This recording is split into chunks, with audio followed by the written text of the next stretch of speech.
Yo creo que prácticamente todos vosotros sois o videojugadores o habéis trabajado en creación o estáis más vinculados y yo creo, tal como María y Jesús en algún momento me han comentado, que mi invitación aquí y que esa pregunta que de vez en cuando me hago, ¿qué puedo aportar a esta gente tan interesada por videojuegos? Yo creo que mi aportación aquí es más desordenar determinadas cosas como fase del proceso creativo para pensar distinto ese proceso creativo. Yo me dedico normalmente a la creación y a la escritura y soy profesora en la Universidad de Sevilla, profesora de innovación, de arte y de cultura digital. Y casi todas estas asignaturas o contenidos los trabajo desde enfoque de género y desde un enfoque también crítico.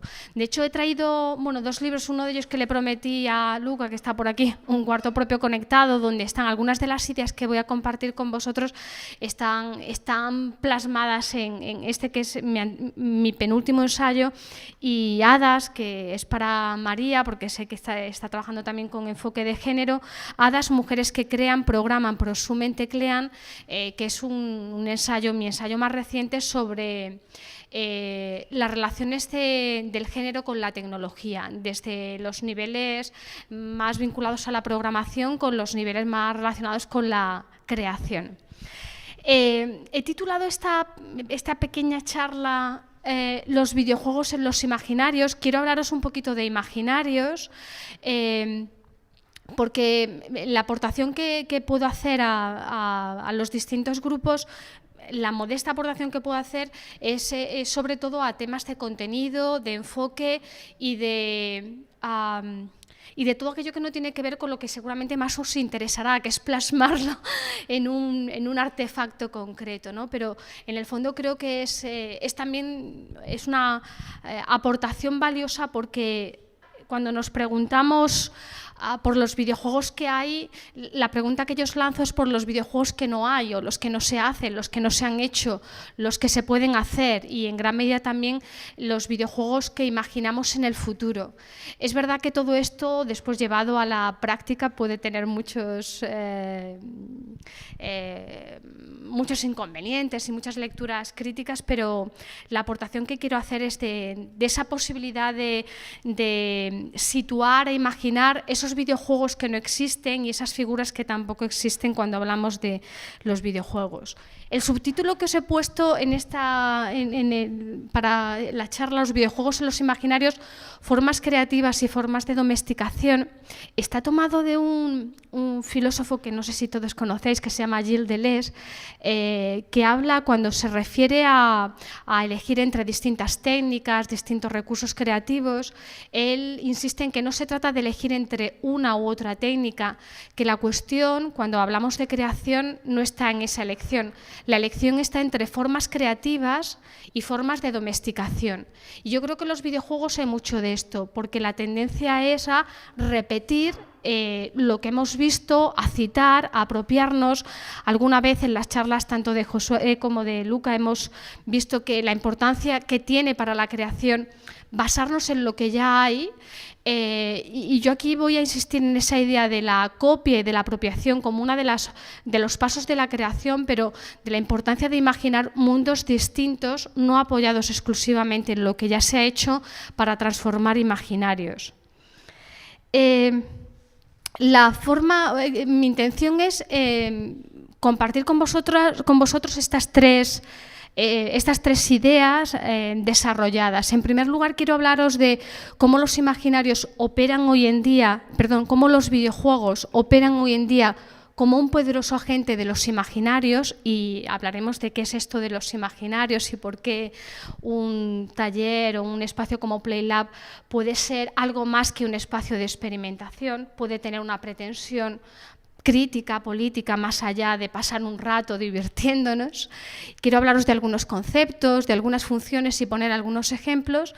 En segundo lugar, quisiera poner también sobre la mesa las relaciones entre videojuegos y arte, como prácticas de la cultura visual digital contemporánea, hablar de cosas que tienen muy en común y de algunas diferencias, y plantearme como objetivo en esa segunda parte el animarnos a ver de otra manera. Esto que muchos videojuegos yo desconozco y admiro, y en estos días que llevamos estoy aprendiendo una barbaridad de la diversidad de mundos posibles que hay en los videojuegos, pero sí que me parece que hay una homogeneidad, especialmente en quienes producen los videojuegos y en quienes los consumen, y aquí hay una lectura de género muy clara. Sigue siendo un sector eminentemente, especialmente muy masculinizado, ¿no? Y en tercer lugar hablaremos de la creatividad y el compromiso ético y crítico, y de esa cita que os comentaba al principio. Bueno, quería comenzar con esta introducción. Hace unos días, buscando en Google un juego que vi hace unos años que se llamaba Imagina jugar a ser mamá, que me dejó alucinada porque no entendía cómo se podía jugar a ser mamá, y pensé que era una rareza, pero advertí que había una clara diferencia entre esos juegos muy orientados a chicas como estos que veis aquí, todos muy estetizados o muy orientados a esa idea de maternidad, consumismo, muy sexistas. El tema de que un videojuego es algo más que un modelo a ser, o que es algo distinto a un modelo a ser, es algo que a mí me interesa, porque en muchos debates sobre videojuegos, muchas personas que son aficionadas o que juegan siempre dicen: cuando juego estoy sublimando, estoy haciendo algo que no haría en el mundo real. Y efectivamente yo creo que los videojuegos tienen muchas funciones, y que un primer nivel sería no simplificar esas funciones, incluso desde esa lectura crítica que a veces queremos hacer. Pero independientemente de la multitud de funciones que pueda tener un videojuego, sea sublimar, sea imaginar, sea enseñar, sea entretener, etcétera, lo que sí está claro es que los videojuegos operan hoy en día como uno de los más potentes agentes de creación de imaginario. ¿Y qué son imaginarios? Los imaginarios son esos modelos de referencia que todos tenemos en mente desde que somos muy pequeños, que operan socioculturalmente y que permiten crear modelos a ser y que permiten inspirar a las personas. Los imaginarios permiten asociar significados a imágenes, crear identidades y expectativas. Algo fantástico de los imaginarios es que son artificiales, por tanto pueden ser modificados. Los imaginarios que teníamos hace 40 años no son ni mucho menos los que tenemos ahora, y no son los que serán dentro de unos años. Son facticios, son artificiales, convenidos. Se apoyan en los poderes establecidos y en modelos de vida que tienden a normalizarse como los únicos posibles. Cuando uno convive con un imaginario es difícil detenerse a cuestionarlo, y más ahora en la cultura contemporánea caracterizada por una palabra clave, y es la velocidad con la que operan estos imaginarios. Hay un sociólogo que muchos conoceréis, que es Pierre Bourdieu, que dice que no hay pensamiento sin tiempo para pensar, y habitualmente los imaginarios que vienen de todo el entramado de la cultura visual, especialmente de cine, televisión, publicidad, y en muchos casos también de los videojuegos más comerciales, se apoyan en esa idea. Los imaginarios son también compartidos, es decir, casi todos podemos coincidir en una cultura determinada, en un determinado tipo de imaginario. Son complacientes porque nos identifican. ¿A quién no le gusta identificarse con el guerrero o con la princesa? Nos han educado desde muy pequeños a identificarnos con una serie de imaginarios que producen cierto placer de identificación. Por la sensación de pertenencia a una comunidad. Son rápidos, además, porque se apoyan en ideas preconcebidas y no conscientes. Y se basan, y esta es una cuestión importante, en la repetición. El hecho de que uno asocie a una imagen determinada un valor determinado no tendría por qué tener importancia. Por ejemplo, el hecho de que asociemos al mundo rosa un valor peyorativo no tendría por qué tener importancia si no fuera porque todo lo que vemos desde que nos levantamos hasta que nos acostamos, cuando paseamos, cuando vamos a los sitios, a distintos lugares, tiende a repetir un significado peyorativo de aquello que estamos viendo. Cuando asociamos, por ejemplo, a esta imagen, esto aunque se vea violeta, este mundo rosa o este mundo azul un valor, un significado, ese significado se lo hemos asociado a base de repetición. No es la imagen por sí sola, sino el hecho de verla cotidianamente y de normalizarla, la que establece un significado relacionado a una imagen y, por tanto, un valor, en muchos casos peyorativo, en otros casos con una connotación positiva y, por tanto, genera expectativa, genera modelo a ser. ¿Qué es lo que esperamos de los imaginarios en la contemporaneidad? Forman parte del aprendizaje a un nivel incluso mayor que el de la educación formal y no formal.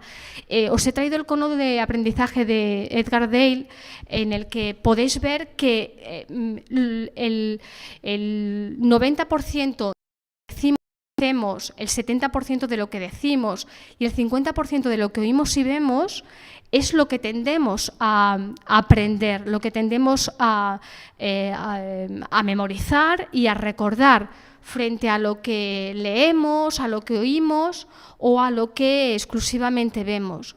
Quiero decir que cuando estamos con los videojuegos aunamos lo que vemos,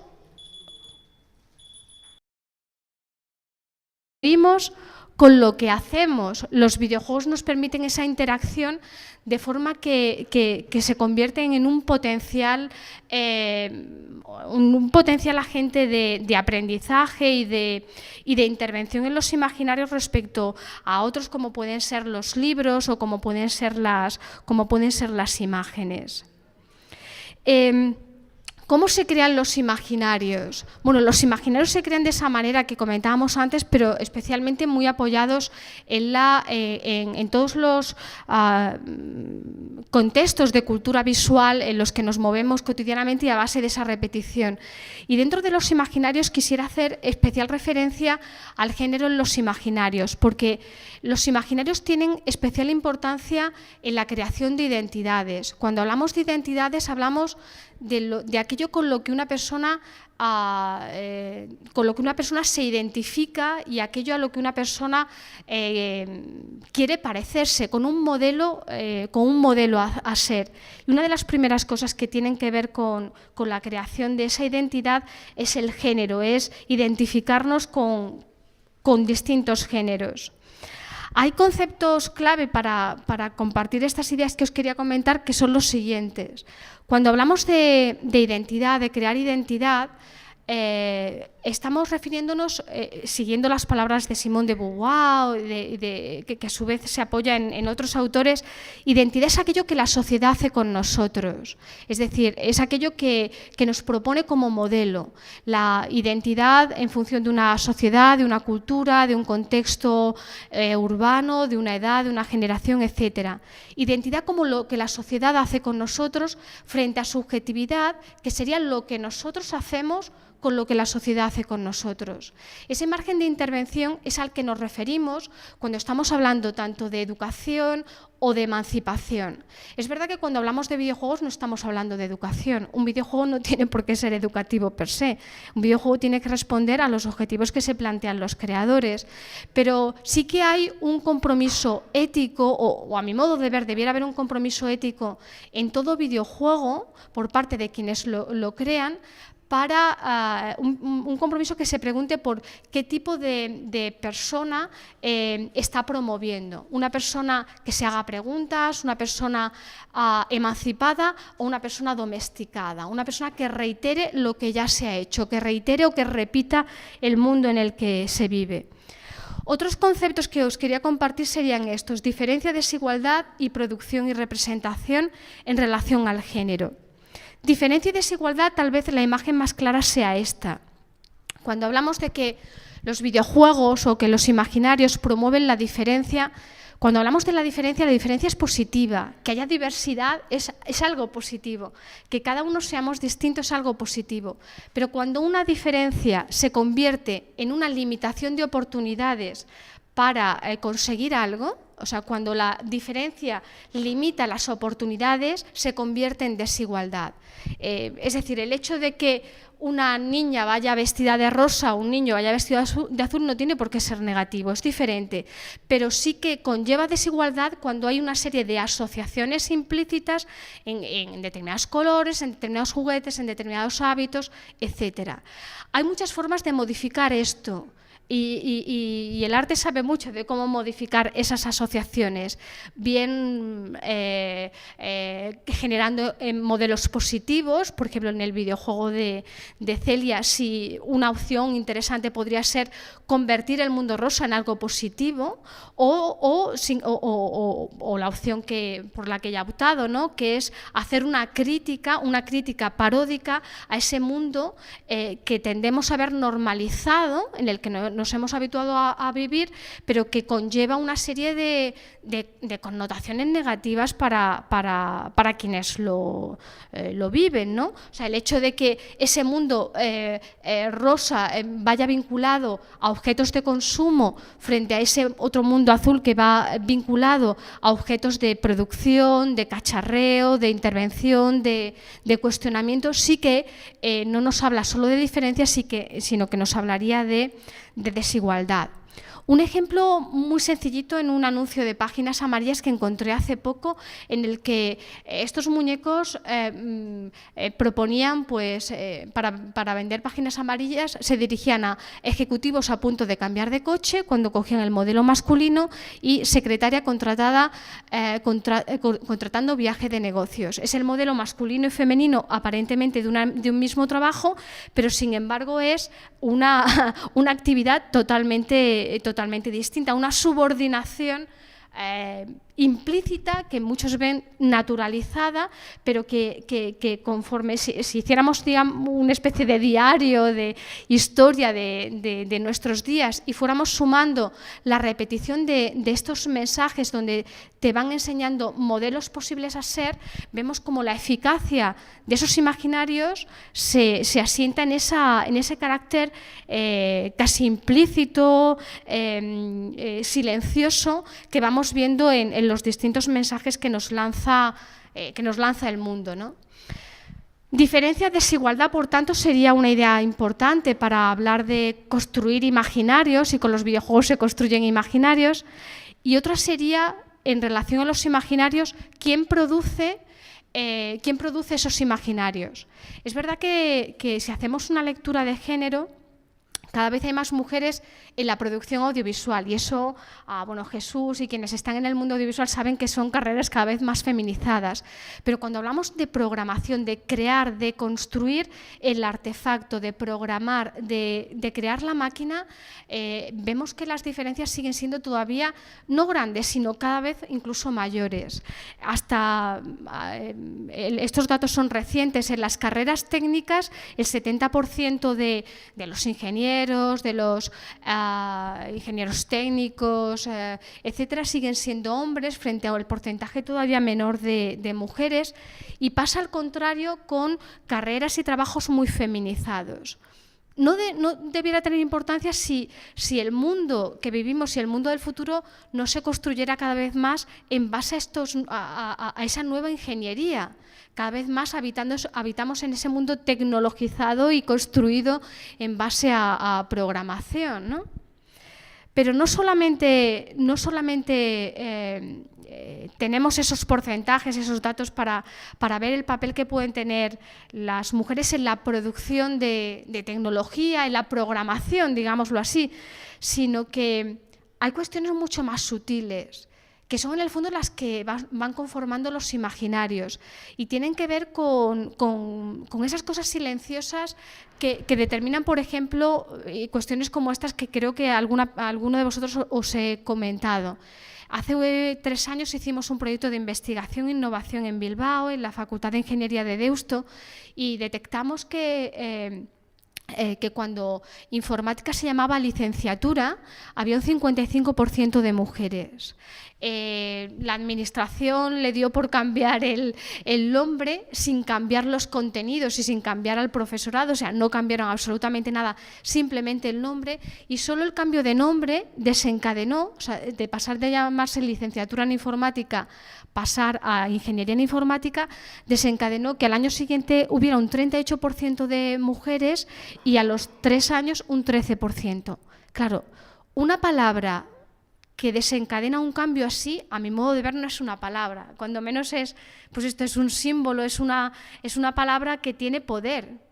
Y esas palabras que tienen poder son las que hablan de esas decisiones silenciosas y de esas expectativas que tienen las personas en la vida, de esa decisión que a lo mejor muchas de vosotros o muchos de vosotros tenéis de, bueno, me animo a programar, esto por ejemplo que está haciendo ahora María, de animarse a programar, bueno, lo ha hecho, pero en esa duda, digamos, hay una tendencia a no hacerlo porque los imaginarios con los que uno se identifica siempre son, a mí me gusta, me interesa, yo hago otro tipo de cosas, ¿no? Frente a la producción, el papel o esa lectura de género en la producción tecnológica que os quería comentar, quería compartir también hacer un pequeño acercamiento a la representación del género en los videojuegos y compartir. Hay muchas investigaciones sobre el tema, pero quería facilitaros el enlace de una que se hizo hace unos años en la Universidad de León, en la que se analizaban los estereotipos de mujeres y de hombres en videojuegos. Una de las conclusiones a las que se llegaba en esa investigación que analizó más de 200 videojuegos es que frente a la diversidad de modelos masculinos que aparecían, hombres haciendo todo tipo de tareas distintas, cuando aparecían mujeres predominaban estos 3 modelos. El modelo masoquista, mujeres pasivas, sumisas, que son víctimas y que han de ser rescatadas, que van en segundo plano, que complementan al hombre con una imagen frágil y dolorosa. Modelo sádico, mujeres que reproducen el arquetipo viril, que se comportan como hombres, pero con atributos físicos exagerados, incluso en estos casos su función está al servicio de hombres utilizando sus encantos, esto está extraído literalmente de la investigación.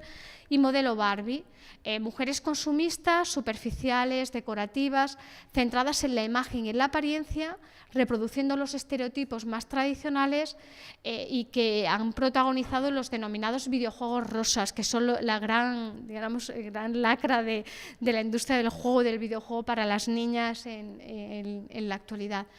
Estos 3 estereotipos son los que predominan, femeninos, los que predominan en la mayor parte de esos 200 videojuegos analizados. Coinciden también con los estudios que se hacen, os comentaba de los muchos test que se han hecho sobre videojuegos y sobre cultura visual, que siempre que había dinámicas de acción, etcétera, pues pasaba igual que en muchas películas, las mujeres o no tenían nombre o no hablaban entre ellas, o cuando hablaban entre ellas o actuaban entre ellas, siempre era en relación a alguna cuestión relacionada con hijos o con parejas o con hombres, ¿no? También, según esta investigación, la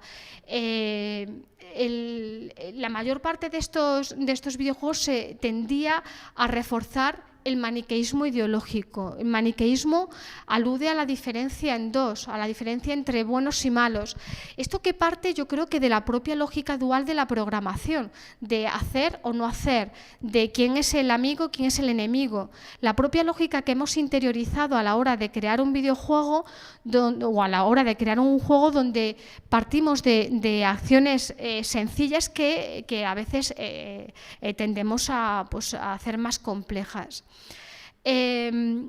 Maniqueísmo ideológico o simplismo en relación a esos videojuegos son conclusiones que extrae esta investigación, donde se plantea que los personajes, donde se pregunta por personajes que no aparecerían nunca en videojuegos, como pueden ser pues esta persona mayor, migrantes o por ejemplo personas gitanas, que no aparecerían a no ser como víctimas, ¿no? Y esa pregunta por la diferencia es la que también se lanza esta investigación. Bueno, estoy planteando ese recorrido, intentando desordenar esas ideas que posiblemente todos tenemos en mente sobre los videojuegos, siguiendo el esquema que os proponía. Os lanzaba preguntas por el papel de las mujeres las mujeres representadas en los videojuegos, el papel del género y de las mujeres en la producción de tecnología y en la producción de videojuegos. Y aquí quería compartir esta otra idea. Si nos preguntamos, antes cuando veíamos que la mayor parte de ingenieros y de personas que estudian carreras técnicas son hombres, obviamente eso se deriva en que la mayor parte de programadores y de creadores de videojuegos, o sea, si buscamos en Google creadores famosos de videojuegos, pues nos pueden salir páginas y páginas de chicos, casi todos ellos son chicos, son hombres.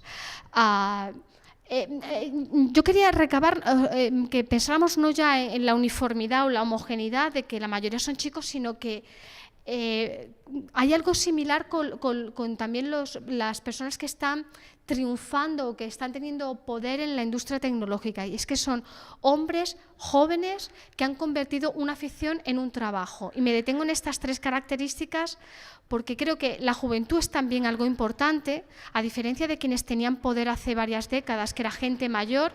Ahora quien tiene poder y quien tiene poder en el mundo tecnológico suelen ser hombres jóvenes.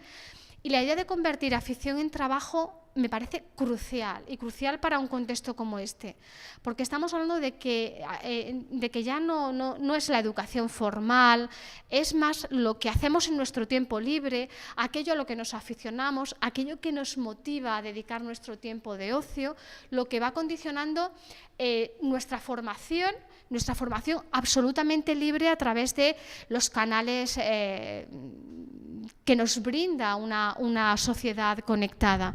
Todos los creadores de YouTube, de Google, de Apple, de Facebook, de Microsoft, todos tienen como característica común el haber sido hombres jóvenes que han convertido esa afición en un trabajo. Esa idea de afición convertida en trabajo se traslada a cómo a cómo nos diferenciamos desde que somos muy jovencitos en el uso de la tecnología. El cacharreo es una de las cosas más diferenciadas cuando hablamos de género y tecnología, mientras que las mujeres suelen ser cada vez más usuarias de tecnología, son usuarias de un tipo de tecnología más cerrada, más hermética, más tipo tableta, ordenador, donde se puede donde es más difícil cacharrear, ¿no? El cacharreo sigue siendo, y la producción sigue siendo todavía un territorio eminentemente más masculinizado. Creo que aquí hablamos, cuando nos hacemos esa pregunta de las mujeres en la programación y en la tecnología, hablamos de cómo se construyen las aficiones, de cómo se construye la pasión y la motivación creativa. Y creo que esa relación está cada vez más marcada por lo que nos permite Internet.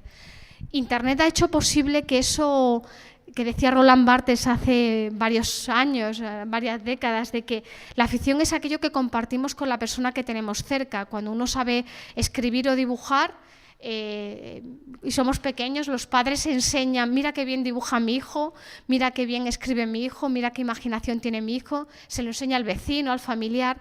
Ahora esto ha quedado totalmente transgredido con Internet. Con Internet la ficción se ha convertido en algo que podemos mostrar a un público o a un mundo absolutamente inabarcable, ¿no? De forma que la ficción se ha convertido en algo de grandísimo poder para convertir nuestra pasión creativa en proyecto.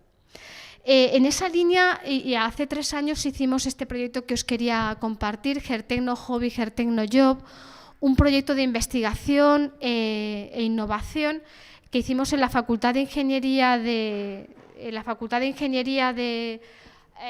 Deusto, indagando en esta cuestión, ¿no? en la cuestión de la ficción tecnológica y desde la pregunta de género.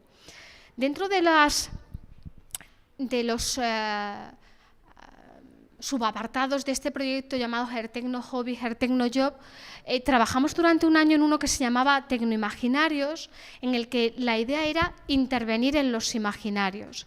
Si teníamos claro que uno de los sectores, habíamos hecho una parte para intervenir en la Facultad de Ingeniería, creando creando nuevas titulaciones de creación y tecnología, creando distintos espacios para repensar la ingeniería, espacios también para intervenir en colegios, en institutos, etcétera, pero queríamos también intervenir en los imaginarios.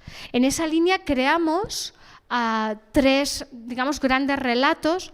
Uno de ellos es Hadas, que comenzó como una historia gráfica y que ahora está pendiente de convertirse una de las colaboradoras está trabajándolo como guión para una serie de televisión, de telenovela, que era el objetivo para llegar a más gente, y otra en un álbum ilustrado para niños. Hadas cuenta la historia de mujeres que en el pasado han tenido protagonismo en el mundo de la tecnología. En primer lugar, de Ada Byron o Ada Lovelace, la hija del poeta Lord Byron, considerada la primera programadora. En la historia de Mary Somerville, la que fue su mentora, una científica también pionera en el siglo XIX, y la historia de Annabella Milbank, otra astrónoma, ingeniera madre de Ada, cuyo papel también, mirando al pasado, era necesario reivindicar. Modelos de referencia, digámoslo así. Y estos otros 2 relatos, Historia de una mujer sin nombre, surgió también de un espacio muy similar al de PlayLab, lo llamamos Open Lab, y en este caso surgió de una dinámica creativa en la que en lugar de trabajar tanto a nivel de mecánica, a nivel de crear una idea, llevarla a la práctica, en este caso trabajábamos sin ideas definidas, sino con temáticas más generales y con metodologías creativas. Trabajamos sobre el futuro, cómo imaginamos el futuro. En este caso imaginábamos año 2050, el objetivo que queríamos tener es que pues, una ingeniera de Bilbao acaba de recibir el premio Nobel por un proyecto que en este caso era la Escuela de los Estudios Posibles, una especie de universidad virtual construida con software libre, o sea, digamos un proyecto utópico y alternativo que creamos a partir de esa puesta en común de cómo imaginamos el futuro. A partir de la idea tan sencilla de para crear el futuro antes hay que ser capaz de imaginarlo, ¿no? Esa visión que a veces deriva en lecturas utópicas y a veces en lecturas distópicas, pues dio como resultado esta novela que está accesible en Internet para quienes queráis verla. En las dinámicas en el Open Lab lo que trabajamos con la idea de parodiar el pasado, imaginar el futuro y con cambio de género. ¿Qué pasaría si? ¿Qué pasaría si estos personajes que hemos visto antes les cambiamos el género? Pues lo que hicimos fue contar la historia y hicimos pequeños álbumes ilustrados de la vida de Mara Zuckerberg, la vida de Stella Jobs, la vida de Bill Gates, la vida de Rhonda Stallman. Estos relatos que están accesibles en gertecnohobby.deusto.es, lo que hacían es, a partir del relato que se cuenta en Wikipedia, se repasaba esa vida y nos deteníamos en los nodos donde pensábamos que el hecho de ser mujer habría cambiado su deriva hacia una línea o hacia otra línea. yo creo que en este qué pasaría si cambiamos el relato tradicional, hay muchas inspiraciones posibles no solo para relatos. Nosotros yo he trabajado más a nivel de relato escrito y visual y audiovisual, pero creo que también hay base para videojuegos.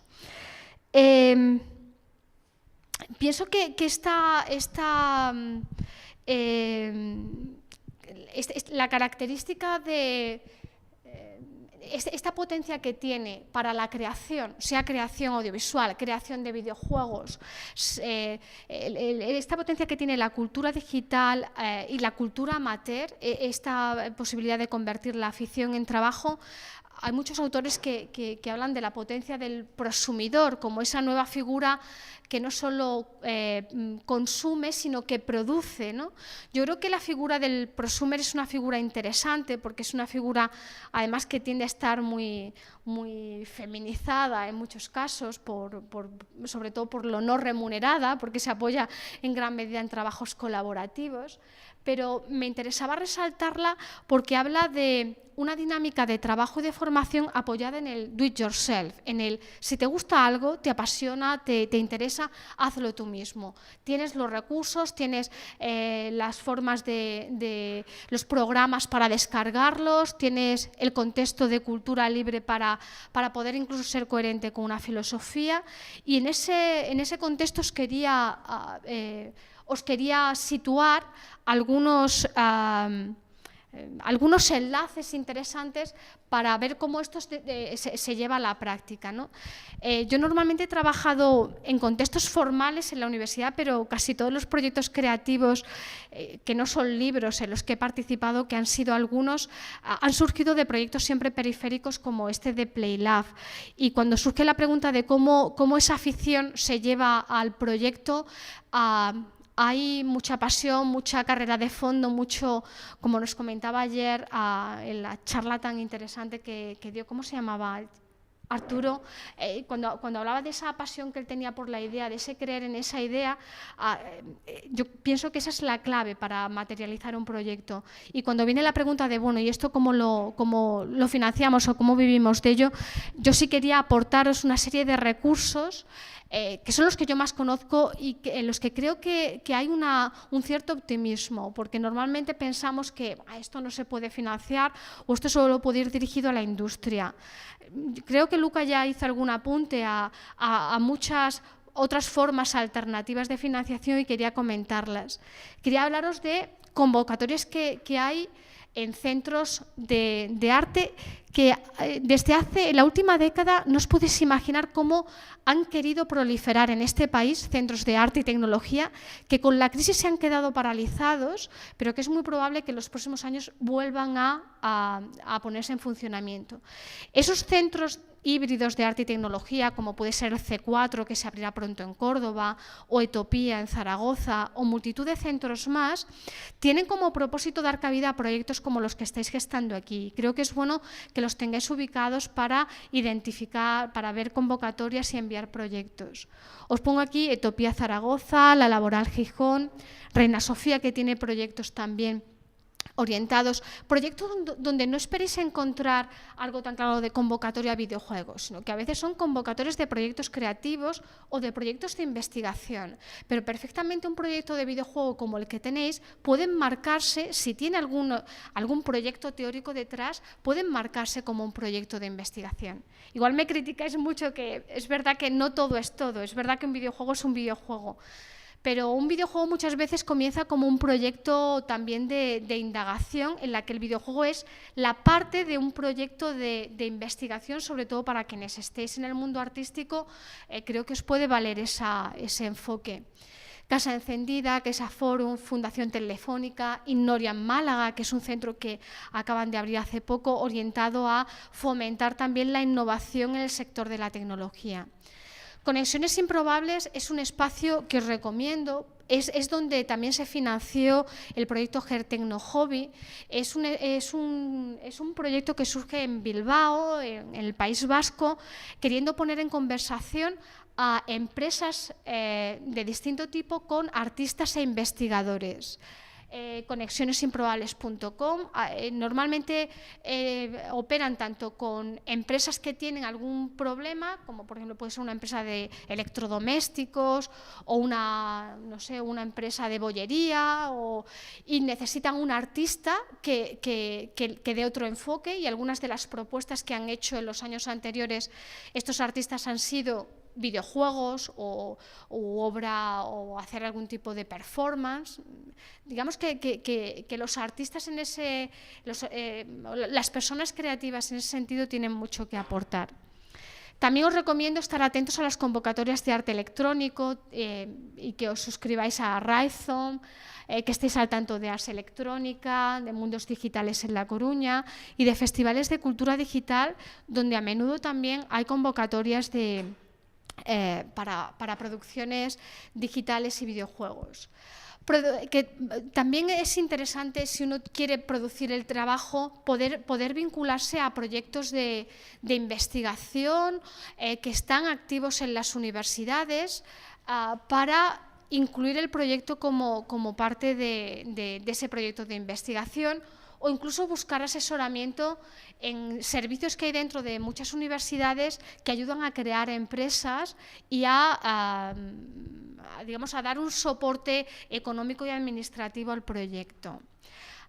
Crowdfunding también como otra alternativa, la financiación colectiva, de la que ayer también comentamos brevemente, y por supuesto también el ingenio y la autopromoción en las redes. Si uno cree en su idea, pues ser capaz también de idear alguna manera de buscar, que nos faltan diseñadores, que nos faltan programadores, hagamos algo para conseguirlos y para desarrollar el proyecto.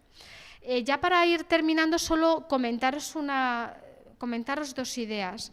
Una en relación al arte y a los videojuegos. Comentaros que, aunque hablamos de videojuegos, de NetArt, y esto el grupo que está trabajando sobre prácticas artísticas lo tiene muy claro, porque lo ha incluso catalogado en algunas de las muchas posibles prácticas artísticas, pero yo creo que hay algo fascinante en la cultura que vivimos, y es la fusión de todas estas prácticas creativas. Todavía, en tanto existe una industria dedicada al videojuego, en tanto existe una institución que legitima el mundo del arte, como son los museos, las facultades de arte, etcétera, seguimos diferenciándolo.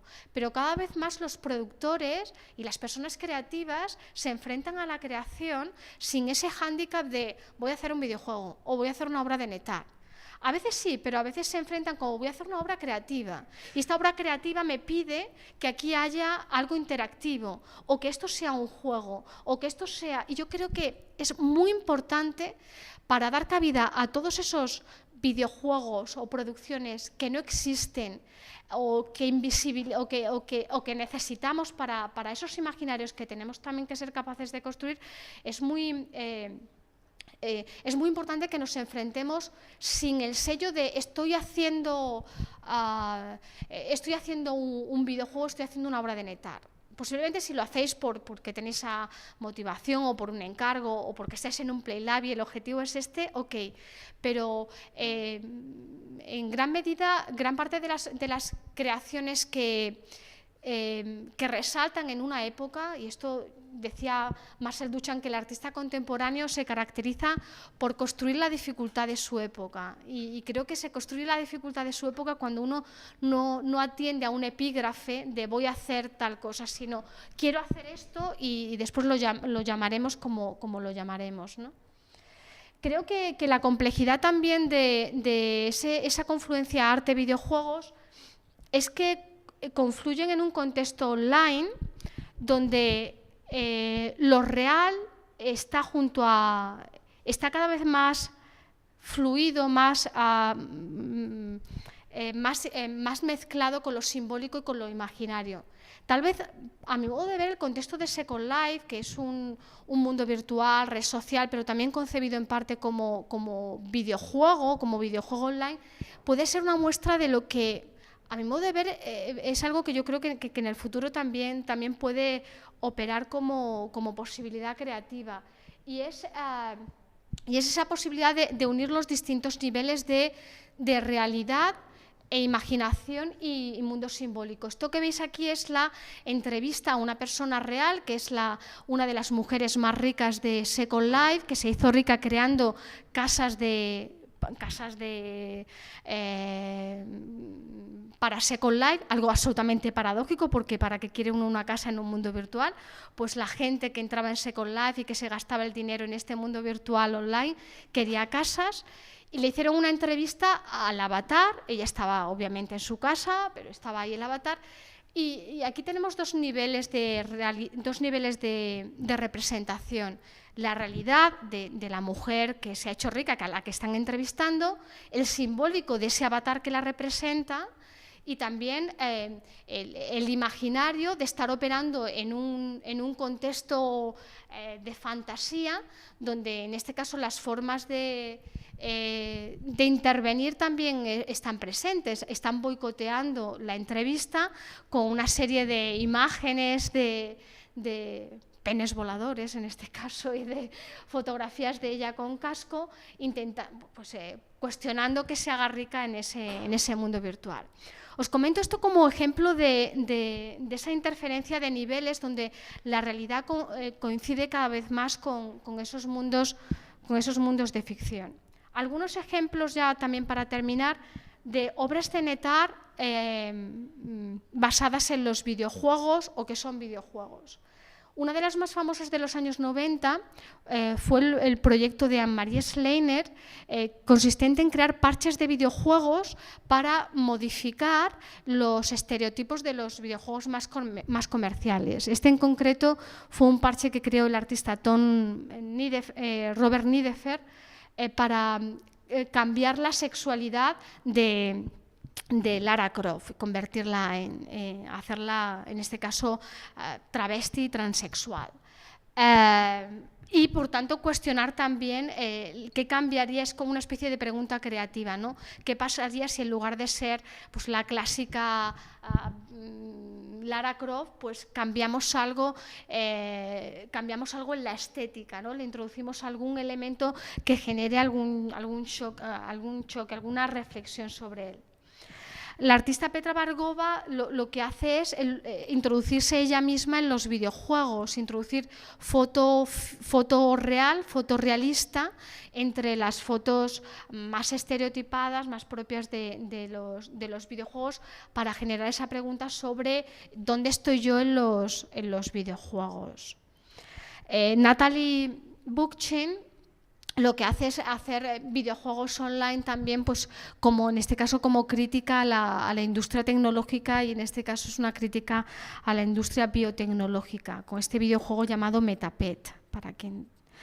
esta imagen de videojuegos el proyecto de videojuegos se hizo en un espacio parecido a PlayLab, lo hicieron un grupo de artistas que se llaman La Araña, son dos estudiantes que, una de ellas que conoce, Josué creo que conoce a Manuela Cereda, que lleva varios años también intentando producir el proyecto de Ciberroja.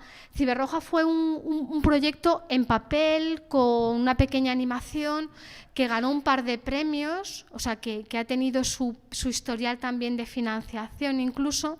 Lo seleccionamos en X01 hace un par de años y lo seleccionamos no porque el videojuego fuera un videojuego, realmente era un proyecto, pero lo que nos parecía interesante es que había una idea muy potente en el videojuego, y es que nos permitía ponernos en el rol del lobo y hacer una lectura crítica de la masculinidad. Era un videojuego que aunque tenía la Caperucita Roja, digamos, contemporánea como protagonista, lo que permitía es hacer un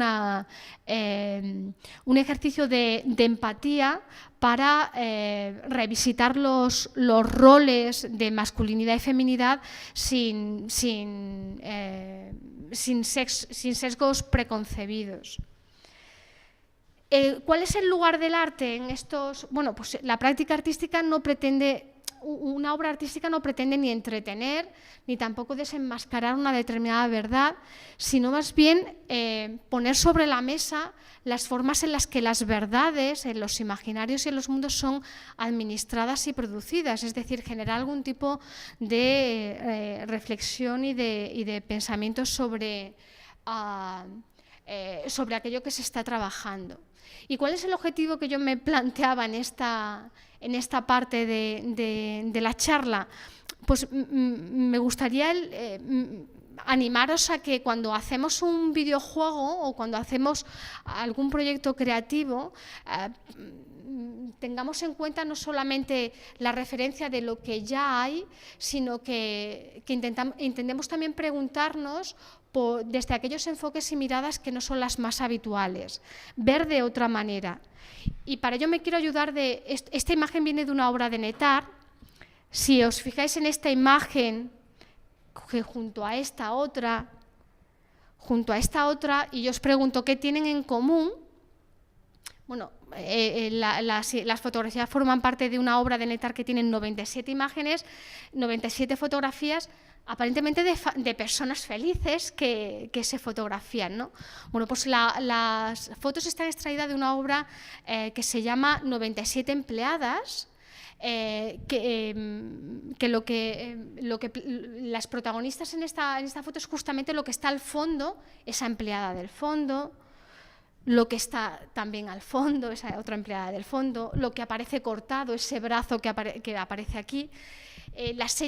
Lo que tienen en común las 97 fotografías es que fueron extraídas por la artista en un trabajo como fotógrafa en el sur de Perú, en la que todas las fotos que hacía normalmente eran utilizadas por las familias a las que fotografiaba para subirlas a Facebook. Y cuando ella las analizaba, veía que justamente que todas esas personas a las que fotografiaba, que eran de una alta clase social peruana, todas ellas tenían Facebook, y en todas ellas siempre aparecía esa periferia, eso que aparecía o fragmentado, bien a partir de un brazo, de una pierna, o como un fondo o difuminado, ahí aparecía siempre un elemento común. Ese elemento común que nos enseña a ver de otra manera y que es el que da nombre a la obra, 97 empleadas, o sea, la presencia ¿cuál es la presencia de las empleadas de hogar peruanas en Facebook? Pues aparecen, pero aparecen siempre en el marco, en lo que no se ve, en lo que está difuminado. Esa pregunta por lo que está difuminado fuera de marco es la que me gustaría compartir, puesto que es también la que desde el arte y desde la creatividad más puede ayudarnos a darle un enfoque más original y más comprometido. Para quien le interese, os puedo pasar las estrategias más habituales en el arte contemporáneo de cara a estos enfoques, que serían pues, ver con los ojos del otro, extrañamiento, identificar al poder implícito en ese imaginario, es decir, pararnos, detenernos, hacer un paréntesis y ver cuál es el poder que está presente en este imaginario que estamos proponiendo, verlo no visibilizado, preguntarnos quién está detrás de la imagen o quién está en la periferia de esta imagen, posicionarnos, dónde estamos nosotros en esa imagen, cuál es nuestro lugar en esa imagen, cegar la imagen, escucharla, olerla, saborearla, jugar con la sinestesia, jugar con sensaciones que no son las habituales en los videojuegos, que digámoslo así, están muy marcados por el logocentrismo y el ocularcentrismo, son muy visibles y muy de imagen y de palabra, ¿no? Pero hay un mundo de sinestesias que podemos trabajar, visibilizar su proceso de repetición, frente a las firmezas del estereotipo, buscar aquellas sentencias que expresen duda, desconcierto, contradicción, algo no habitual en los videojuegos, o estas otras que también están presentes en Hadas, en el libro que os comentaba, que bueno, para quienes estéis más interesados os lo puedo pasar. Termino ya pasándome mucho, estoy habituada a sesiones muy largas, de talleres de varias horas, disculpad que hable tanto, es también característica de los tímidos que hablamos demasiado. Ya sí que termino con esa pregunta de cómo puede la creatividad, que para mí es la seña de identidad de la práctica artística, cómo puede ser factor clave para no repetir imaginarios y cómo puede ayudarnos haciéndonos esa pregunta de elijamos entre formas creativas que pueden ser formas personales, que nos apasionen, que creamos en ellas, formas alternativas o que estéticamente sean distintas, o formas críticas frente a estas formas creativas y otras formas de domesticación que serían las que tienden a repetir el mundo, es decir, a crear lo que ya tenemos. ¿Para qué queremos más de lo que ya tenemos? Si queremos transformar un mundo, el imaginario y los videojuegos dentro de ese imaginario tienen ese poder de transformación. A veces simplemente con ese gesto que habéis hecho alguno de los grupos de, pues en lugar de que pongamos a esa princesa rescatada, vamos a ponerla como rescatadora o como protagonista. O en lugar de poner ese mundo Barbie que digamos promueven la industria, vamos a hacer una pequeña crítica, vamos a hacer un giro, ¿no? Creo que ahí tenemos que valorar la originalidad, la flexibilidad, la sensibilidad ante los problemas, reconocer también que para